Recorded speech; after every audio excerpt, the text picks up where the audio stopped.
प्यारे बच्चों, मैं ज्योति एसडीएस विद्यापीठ से आज हम लोग पढ़ेंगे कक्षा 5 की क्लास में सामाजिक विज्ञान अध्याय 8 संसार में ज्ञान। संसार में ज्ञान कैसे हुआ? पिछले वीडियो में हम लोगों ने कुछ पढ़ा था और कुछ बाकी था। आइए देखते हैं। जैसे छापे खाने की कला का आविष्कार, नेत्रहीन लोगों के लिए लिपि, शिक्षा एवं उन्नति, इसके बारे में हम लोग अध्ययन करते हैं। पिछला वीडियो भी कुछ देख लेते हैं। अगर आप लोग उसे मिस कर दिए होंगे तो फिर से देख लीजिएगा। एक बार हम बता देते हैं। संसार में ज्ञान, आदि मानव जो था वो जंगलों में रहता था, जंगली जानवरों की तरह व्यवहार करता था। आदि मानव जो था जंगलों में रहता था, जंगली जानवरों की तरह व्यवहार करता था, जंगली जानवरों का शिकार करता था और कच्चे मांस खाता था, गुफाओं में रहता था। पिछले वीडियो में हम आप लोगों को ये सारी बातें बता दिए हैं। फिर से एक बार देख लेते हैं। जो आदि मानव था वो उसके पास कोई भाषा नहीं थी, वो कुछ बोल नहीं सकता था। आदि मानव जानवरों का शिकार करता था और उसका चिन्ह बनाता था। आदि मानव जो था शिकार करता था और उसका चिन्ह बनाता था। पहले चित्र बनाता था, फिर बाद में चिन्ह बनाने का कोशिश किया, जिसे हम लोग लिपि कहते हैं। उसी से लिपि का आविष्कार हुआ, जिसे हम लोग लिपि कहते हैं। लिपि क्या होता है? भाषा के लिखने के विधि को लिपि कहते हैं। भाषा के लिखने के विधि को लिपि कहते हैं। फिर आया अंकों की कहानी। अंकों की कहानी, जब आदि मानव जानवरों का शिकार करता था, अपने आसपास के जानवरों को शिकार करके अपने गुफाओं में चित्र बनाता था। चित्र बनाना संभव नहीं होता था। जितने भी जानवरों का शिकार करता था सबका चित्र नहीं बना सकता, इसीलिए कुछ चिन्हों का प्रयोग करने लगा। और उस चिन्ह भी जब बहुत ज्यादा होने लगे तो वो सोचने लगा इसको गिनती कैसे किया जाए, इसकी गिनती कैसे किया जाए। किसी छड़ से किसी कंकड़ को वो इकट्ठा करके किसी तरह से गिनता था। जैसे आज के समय में बच्चों को उंगलियों पे गिनना सिखाया जाता है। छोटे बच्चों को उंगलियों पे गिनना सिखाया जाता है। 1 2 3 4 5। आज के समय में बच्चों को ऐसे सिखाया जाता है। फिर आया लिपि की कहानी। फिर लिपि की कहानी में क्या होता है? जब आदि मानव जानवरों को मारता था और अपने गुफाओं में चित्र बनाता था, उस चित्र के माध्यम से वो ये नहीं समझ पाता था कितने जानवरों का हमने शिकार किया। फिर धीरे धीरे उनका चिन्ह बनाने लगा।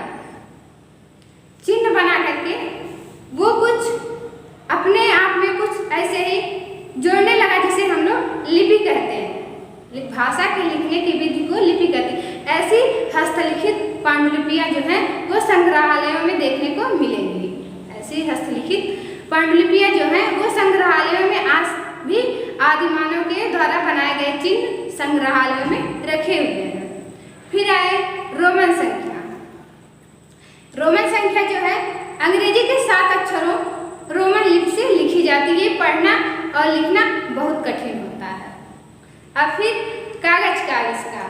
कागज का आविष्कार सबसे पहले चीन में हुआ।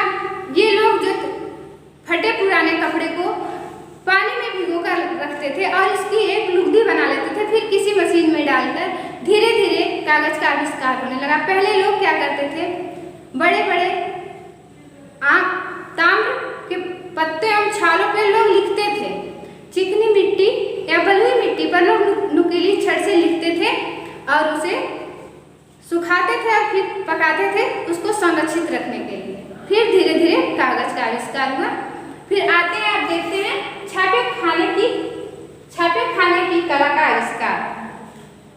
पहले के समय में छापे खाने की कला का आविष्कार लोग एक लकड़ी पर कुछ डिजाइनें कुछ छाप कर किसी तरह वो लोग कपड़े पे छपाई करते थे। आज के समय जैसा, आज के टाइम जैसा बहुत सारे हर एक सामान में कुछ न कुछ छपा रहता है।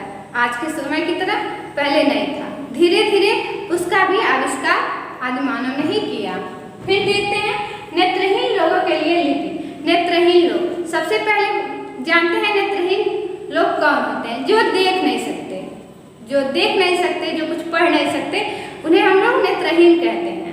नेत्रहीन लोगों के लिए लिपि, एक लिपि बनाई गई उन लोगों के लिए, एक भाषा। जैसे हम लोग हैं, कुछ भी देखकर पढ़ लेते हैं, समझ लेते हैं, नेत्रहीन लोग नहीं देख सकते, नहीं पढ़ सकते, उन लोगों के लिए एक लिपि बनाई गई, जो नेत्रहीन लोगों के लिए लिपि के नाम से दर्शाया गया। जैसे यहाँ ब्लैक बोर्ड पे लिखा हुआ है ABCD और E।